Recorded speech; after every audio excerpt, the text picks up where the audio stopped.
It's your boy Sonic798, and I'm back. So if you've gotten to this video, you've watched part one um of my medical emergency, aka I died getting my wisdom teeth pulled out video, and you want to know what happened next.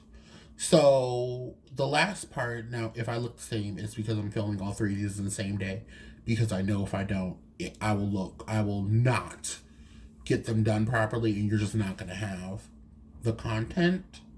And I just want to make sure that these are filmed.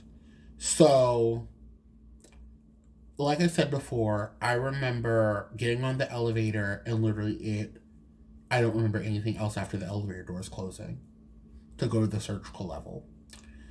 I remember, so I remember this really, really lucid, like, half dream that then my mother told me, like, stuff actually happened, but it was in different retrospect of what happened.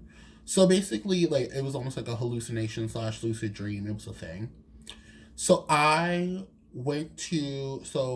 remember feeling like I couldn't get up. It was completely black. So at first I remember feeling like I was trapped behind a TV. And what I mean by that is, don't you know, like, old school big back TVs? They have like that. It literally looks black until you turn on the TV, and it's like grayscale-ish, and it looks like because the way the glass is tinted in order for the TV to come up, you know. So I felt like I was inside the TV and banging on the back of the TV, like, someone let me out, someone let me out, someone let me out. I'm screaming, I'm hollering, I don't remember. And it was just like really intense. Then I remember it cutting to black again. Then I remember feeling like I'm laying down, and some woman, this distorted image of like a woman coming over saying, "It's okay, it's okay, you're fine, you're fine, you're fine." Um, she's wiping my face, but what happened is that, like, if you've ever seen Vaporwave, and like how Vaporwave works and everything, and like the pixelation, and like just seeing, like, being able to see and almost like feel that pixelation. Anytime she wiped my face, because I was sweating, I remember feeling I was sweating, but I couldn't say that. And like anytime she wiped my face or was wiping my face, I felt like my face was like smearing, like pixelating and smearing. I swear to God, I cannot make this up. I know people are like, you're just doing, like, I really, like, it felt like my face was like smearing and pixelating and everything, and just like, and it was very disturbing. And I remember her kept coming back and saying, like, it's your mother loves you, your mother loves you. That's all I remember saying. I don't want to cry, because that was a very, very, like, sensitive part of it, because it was just like, your mother loves you, your mother loves you, mom, hey, mommy's here for you. And that's all I remember. And I remember, oh God, I remember trying to get up and get out of the bed because I couldn't move. And I remember trying to get up and like kicking and screaming because I couldn't move. I couldn't move. And I felt like I was just stuck, and I could not get up, and I could not move. And it was like I knew it was a dream.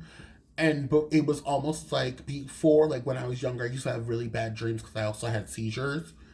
And I would kick and I like bite myself or hurt myself because I was told that you couldn't feel pain in a dream. So if you felt pain in a dream, you would either wake up and you'd be fine. So I'm thinking, like, I'm gonna kick and scream, and like I'll wake up because I know this isn't real. I know this isn't real. So I'm kicking and screaming, and then it goes black again. And then I remember her, like, the woman coming back.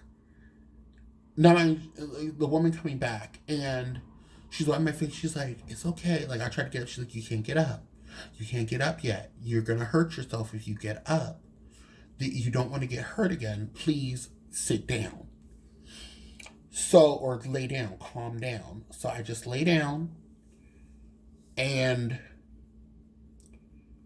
I I lay down. She wipes my face. It felt like it was getting better. I was able to like not. The thing that hurt was the fact that like anytime she wiped my face, I felt like I couldn't speak.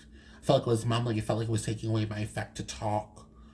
And I was like, oh my god, like I like it. Maybe she just stops. You know, I'll be able to recover. I'll be able to wake up. I'll be here.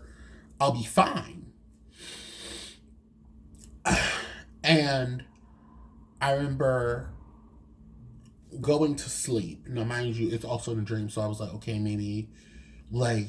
And I remember going to sleep that last time.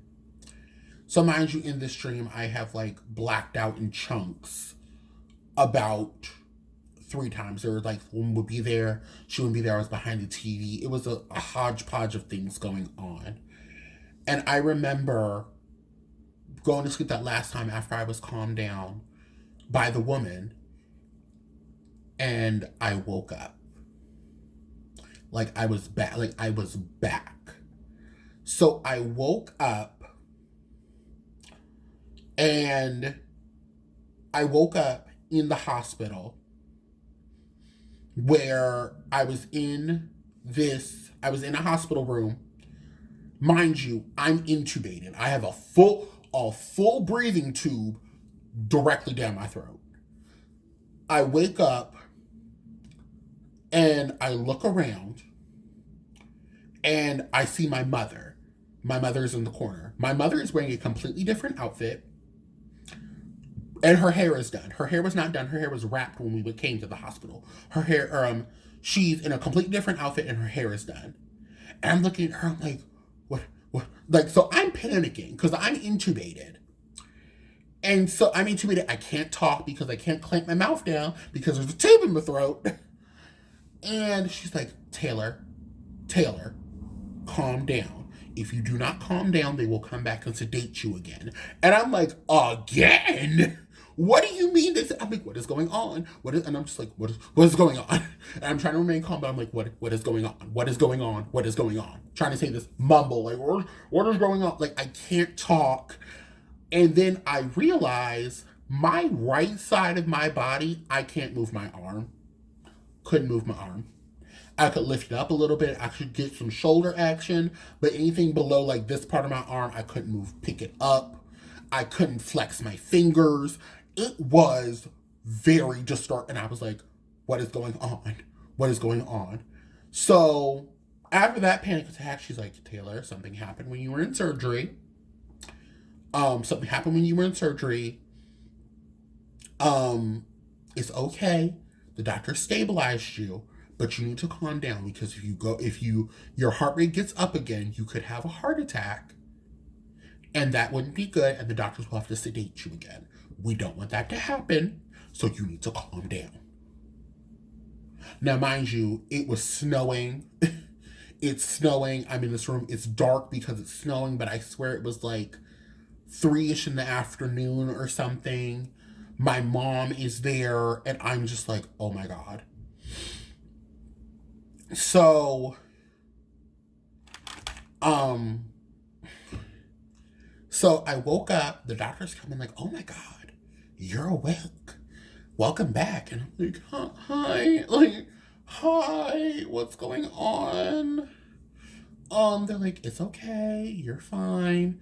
You know, we just have to keep you intubated because we just want to make sure because some things happened during the surgery.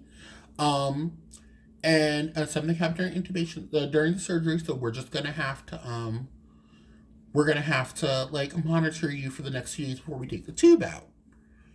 So I'm there, intubated, like people are coming in and out. My grandmother and my aunt come in, and they're basically like trying to stay calm because they know if they cry, I'm gonna cry. And like I'm already crying because like I'm crying out, what happened? What happened? Now mind you, let me throw some humor in here real quick because this is the funny part. When I woke up, I couldn't move this arm, but I pulled my other arm up. And I stroked my head. Now, like I said in the last video, I had sewed down my wig before this because they told me like you could okay, you don't have to take your wig off, but you have to like put it up in a bun, put the little nurse cap, the little hairnet nurse cap on it so it can be sterile and pull it off your face. My hair was in a low bun. So I remember my hair was in a low bun, so I was able to put it in the nurse cap because I already got a big head, and putting hair on top of it makes it bigger, and it's a whole process. And I was like, okay, we're just gonna snatch this back into a ponytail and keep it low, keep it whatever. It's sewed down, we're secure. So like, and they're only working on your mouth. It's not like you're doing open heart surgery or nothing weird. You'll be fine. Okay. So I did all that. I wake up, swoop my hand up to my head, and there's no hair. Not like no hair, like bald, but like there's no wig. And I'm like, so mind you, still intubated. I'm like, bundles, where's my bundle? I'm like, where do you have like my bundles? She's like, did you just ask me where your bundles are? I'm like, where's my hair? Still conceited, just conceited. Like, where's my hair? Where's my hair, Mom? What happened? Where's my wig? Where is it? So she said, like, you were having a flare up and you were getting chronic fevers. And before they sedated you, because what happened, when they sedated you, that you were having flare ups and fevers, Taylor. So what, like, one of the nurses was like, oh, like one of the white nurses basically was like, oh my God, like he has all that hair on, it must be hot. So they gave my mother scissors and she cut my wig off. She cut out my install in the hospital. I was like, oh, why? You cut off my install. It's funny because it was like a shorter version of this. It was the same color style. I had a side bang though. I just changed my part on this one, but like it was like a side bang. It was like here. It was cute. It was real professional. But she cut off my wig because I was having fevers, which is smarter. It's smart. Which makes sense. But I was still low key, high key mad. I was like, I'm out here bald headed and shit, and this is what I look like. So, the first day passes, and I'm in the hospital. Had basically a night terror, basically, like where I thought I was gonna, I thought I was seeing stuff, but mind you, I was on sedation and hallucinate. Like I was on sedation, and sedation was wearing off because they had to sedate me again. We'll get to why in a minute. They had to sedate me, and so the sedation was wearing off. So I thought I was seeing things and hearing things, even though I was awake now and cognizant and awake. I remember being very much awake, and I was back in the real world at this point. So, like, I thought I saw a night demon. I'm like, oh my God, what happened? Are you okay? Etc. Etc. So, day one, so it's Tuesday. My mom told me it was Tuesday. And I also woke up when she told me it was Tuesday. I'm like, I have classes. So what happened is that I scheduled my surgery the Thursday before school started. And I knew that I was going to be able to go back to work in school on Monday. And when she told me, like, yeah, you woke up on Tuesday, Taylor. And I'm like, what are you talking about? She was like, yeah, it's the 28th, or yeah, it was the 28th or the 29th. And I was like, oh my God. What? I was just like, hey, listen. She's like, where do you think you're going? Because you can't go back to class. Like, so I'm in this hospital bed, like just flabbergasted. And I'm like, what is going on? Why am I intubated? And it was just a lot. It was a lot. So my mom, so I woke up, the doctors are checking on me. They're making sure I'm stabilized, they're making sure I'm okay, they're making sure everything's going on. They like, anytime visitors have to come in, they have to wear like these like disposable um disposable. Oh girl, is the powder in my hand? Yeah, I'm touching all this powder in front of me. They said I had to wear disposable masks and disposable like little drape stuff and bootlets and stuff because I got a bloodborne pathogen when the whole situation happened. So they like people who visit me had to wear stuff and like they had to be safe. They couldn't be like too close to me, especially if they had the flu or if they were elderly or young kids, you know. So like they couldn't be there because I had a bloodborne pathogen because something happened. So Tuesday comes around. Tuesday is there. Tuesday or Wednesday. I'll check the information and I'll pop it in right about here. Tuesday comes around, or whatever day comes around. The next day, you know, I sleep overnight. I was seeing things. I thought I saw like a little angel. I thought I saw God. I saw the Creator and God. Basically, like up there. He was like, you know, like something almost happened. And you were. So this was not that same day. It was the day after. So I'll tell you. So the day after, I believe that it was only a day after they extubated me. I'm awake. I was on the tube, and they're like, "Hey, we're gonna take the tube out now." Now, mind you, a lot of my sense of time was very distorted. I did not know what day it was when I woke up until I found out, and it was just a lot. So they finally extubated me either a day or 2 days after. Pulled the breathing tube out. The day they pulled the breathing tube out, my mom pulled me to the side. And like she told me before, like, hey, you have to make sure your heart rate doesn't get too high because you know they said about what happened and when you were on the table, like you could have a heart attack.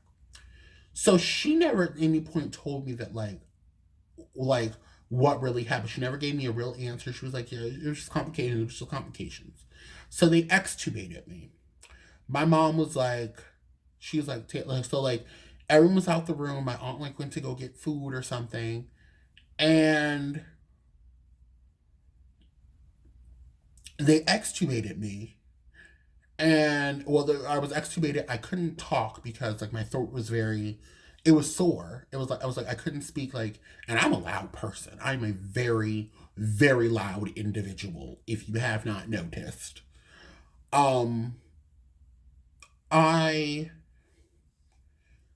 I couldn't talk. I could only whisper. It was like literally forcing myself to talk. Like I could not speak louder than like a whisper, and that took effort for me to whisper. I know that they wanted to give me one of them little chalkboards to communicate with, like the little write down boards, but I have chicken scratch handwriting, and my dominant hand wasn't working at the time, so that just was a no. That was a no go all the way around. So like I was just had to whisper. My mom had to get really close to me because you could if you were not literally right next to my face, you couldn't hear me at all. Then they had me on a breathing machine. So my mom, after they extubated me, she's like, Taylor, I'm going to tell you something. When you went into surgery, the doctor came out after he was done and the anesthesiologist was still in there. They said that then when they were pulling you out of anesthesia, you woke up in like a panic.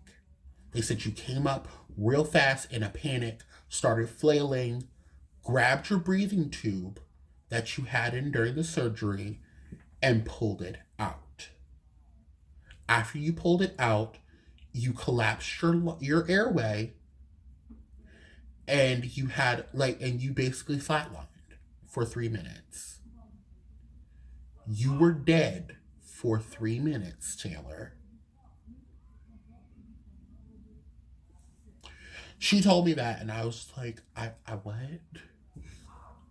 What? I was just like in such shock. I'm like, what do you mean? She said, like, you pulled out your breathing tube and you were dead for 3 minutes. And I'm like, I don't remember it. So I'm crying. So I'm like, I don't remember anything. I don't know what happened. What do you mean that I died? What happened? Who brought me? What is going on? She's like, Taylor, you have to calm down because if your heart gets too high, again, a heart rate gets too high again, you can have a heart attack or something can happen. You need to calm down because the doctors will come back in here and sedate you, and we do not want to go through this entire process again. Please calm down. So I'm just there like trying to hold back my tears. I'm like, what do you mean I was dead? What do you mean I was dead? What do you mean that I pulled out my breathing tube and died? What do you mean? So I went through all that, and I'm still in the hospital bed, and like, because, and they were like, okay, I'm like, so mind you, left out a real important part right now. When I woke up, I was moving my limbs and everything. I could move my legs perfectly fine. I couldn't move my right arm. I felt something on my I had to make sure, because I'm like, girl, I remember what foot it is now. My left foot. My left foot had a green padded boot on it. And let me tell you about what happened for the boot to be on my foot. So, like I told you before, I had a whole plan to watch Rent live on the Sunday after the surgery at my grandmother's house and such. Because of everything that happened on Thursday, where I died because of it, I got taken to the surgical intensive care unit. This is where everything at this point is happening. So my mom said I went in I went in for surgery. Stuff went left. They took me to the surgical intensive care unit after they revived me and stabilized me, because literally I had just died, so I had to go to the SICU, the surgical intensive care unit. I'm there recovering. I Now, mind you, again, because of this, I do not have any recollection from Thursday until I woke up cognitively and was like realized being intubated. That was 4 days. I went in. They said Thursday. I was Thursday. They stabilized me. I'm intubated. They're checking in on me. Whatever. Friday comes around. They said that I was fine. I was lucid, as in they remember me being lucid enough that I was not talking sounds, but I was like making sounds. I was saying some words, and like I was opening my eyes, I was responding to light, I was responding to touch. Don't remember any of this. And they're saying like, yeah, you were responsive. And I'm like, to who? Because I don't remember any of this happening. So I then went to, they said that Friday, like I was intubated. So I extubated myself Thursday. They had to re-intubate me Thursday because I needed assisted breathing because I collapsed my airways and shit. So they intubated me Thursday again. So I've been intubated, extubated, and intubated again. Friday, I believe Friday or Saturday, my mom told me they extubated me.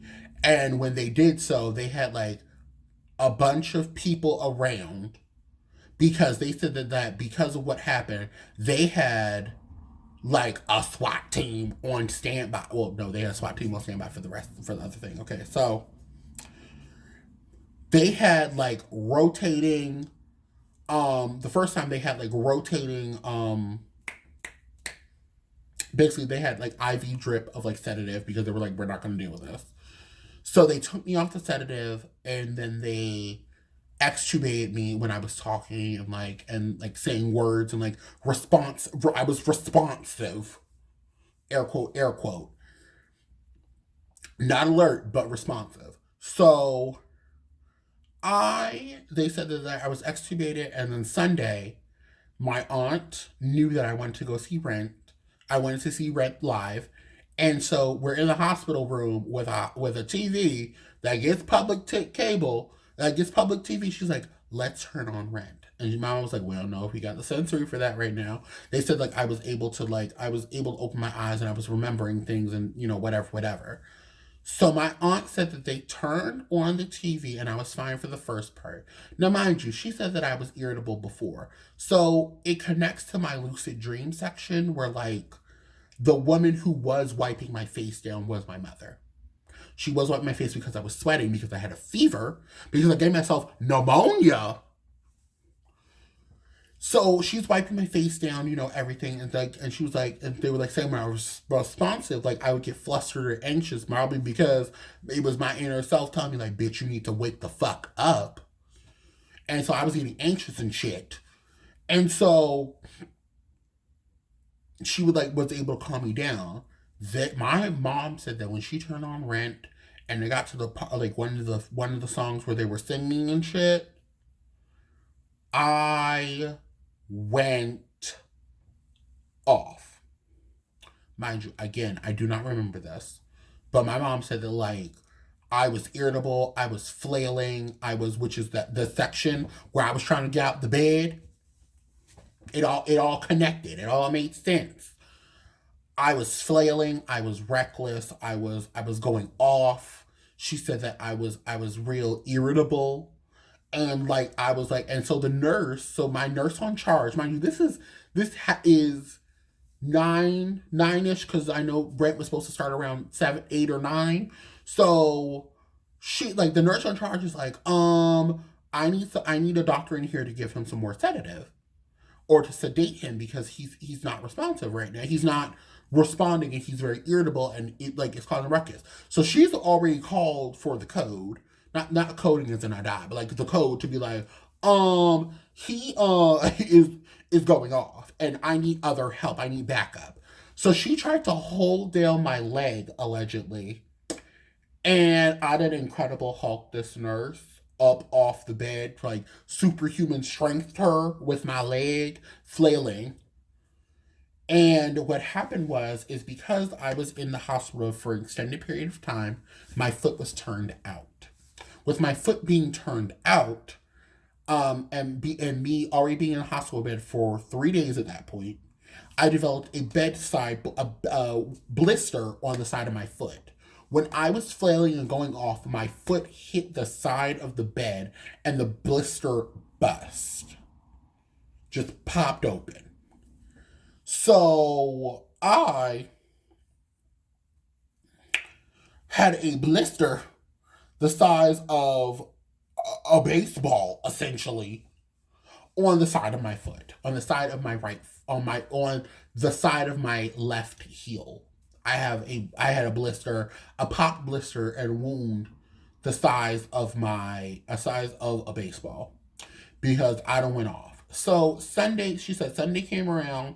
When everything happened on Sunday, they sedated me, re-intubated me. Now, mind you, I've been intubated for surgery, forcibly extubated myself, intubated again because I died, was extubated a day or two after that, and then had to be re-intubated again. So at that point, they then again had a rotating round of sedatives in my hospital room, so that I didn't have another damn moment, girl. Like another damn moment, a sedative moment. Like so, they said that they took me off the sedatives on Monday, and I woke up on Tuesday or Thursday. I will remember the day. I'll put it here again. Um, I woke up on Tuesday and was extubated on Wednesday or Thursday. And my mom told me what happened. And it was just it was a lot because I couldn't move my foot. My foot itched. I couldn't move my foot. I was slowly regaining feeling in my hand and my fingers and stuff, but like couldn't type. So like I finally got my phone back after I was extubated, couldn't type with my hand right. I couldn't lift my arm. It was just a lot. So then we were there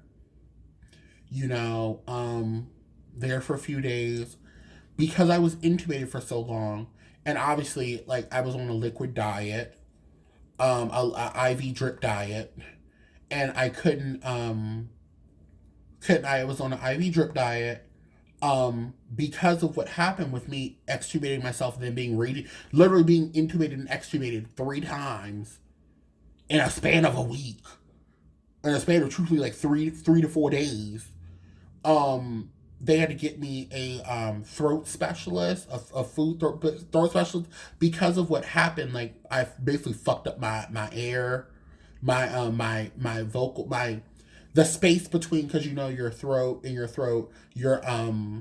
the place where food goes down and the place where you breathe out of, because you know your windpipe is there too. Your windpipe and your throat are connected. That little space in between, I done fucked up.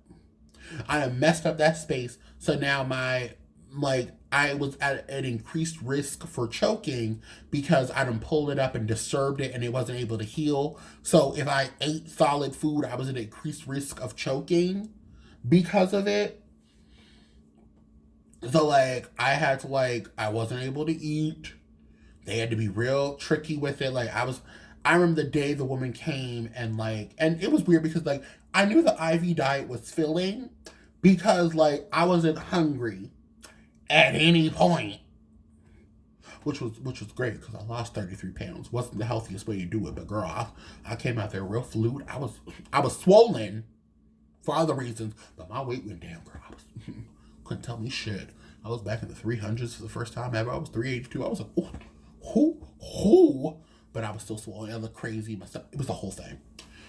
But so she basically was like, yeah, you so they do this test where they were gonna see if I could drink water, suck on an ice cube.